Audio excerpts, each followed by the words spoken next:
Got a country crossover by Jim Reeves coming in at number 67 on Billboard's Hot 100 the week of September 5th, 1966. 1966, one of my favorite years.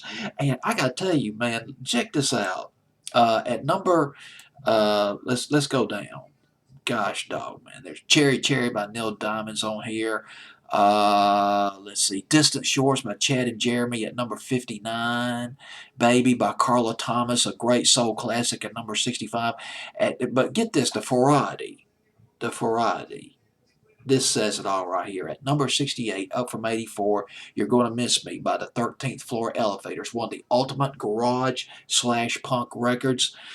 And then at number 67, up from 88, talk about 360-degree turn, Jim Reeves, The Blue Side of Lonesome, a number one country hit. This song, by the way, was put out as a single 2 years after he was killed in a plane crash. And by 1966, the death toll was climbing among the country and rock musicians. Eddie Cochran, car accident, killed in a car crash. Big Bopper, Buddy Holly, of course, in that famous plane crash. Richie Valens as well. Also, Patsy Cline also passed away. But at least Elvis was still alive in 1966. Not that he ever died.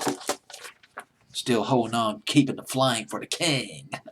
But let's talk about Jim Reeves. But I will mention something about the king in just a minute. There is a sort of a connection between Jim Reeves and the king. This song, The Blue Side of Lonesome, is written by Leon Payne, and the song was produced by legendary Chet Atkins, or Akins. It's Atkins or EN. Oh, well, forget it. Just a legendary country producer.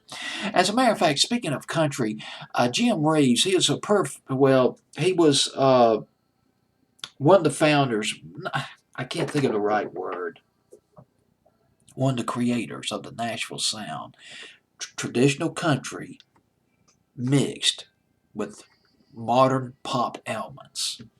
He was one of the forerunners of that. Some of his biggest hits, He'll Have to Go and Four Walls in the late 50s and early 60s. This particular song by The Blue Side of Lonesome. I love it. Jim Reeves. 19 weeks on country, but only 8 weeks on Billboard's Hot 100. But boy, it sure looked promising. Jumped from 88 to 67. Week of September 5th, 1966, but it peaked at 59. That's it. Just too country for top 40 radio. Although it's interesting to note that a song that just sounded it. Bear with me. Can't talk tonight. My thoughts, my thoughts are outrunning my mouth. Let me just slow down and relax. Now I lost my train of thought. So let's move on. Getting off on a rough start tonight. Talk about being a professional DJ. God dog it. If I did this on the air of a major market radio station, I'd get fired. All right. Here's the thing about Jim Reeves, though. Here's where the Elvis connection comes in.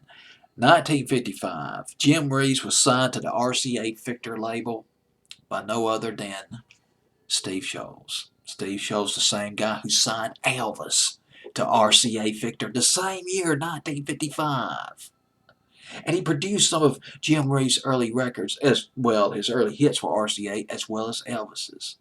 Therefore, you got the Elvis and Jim Reeves connection rather.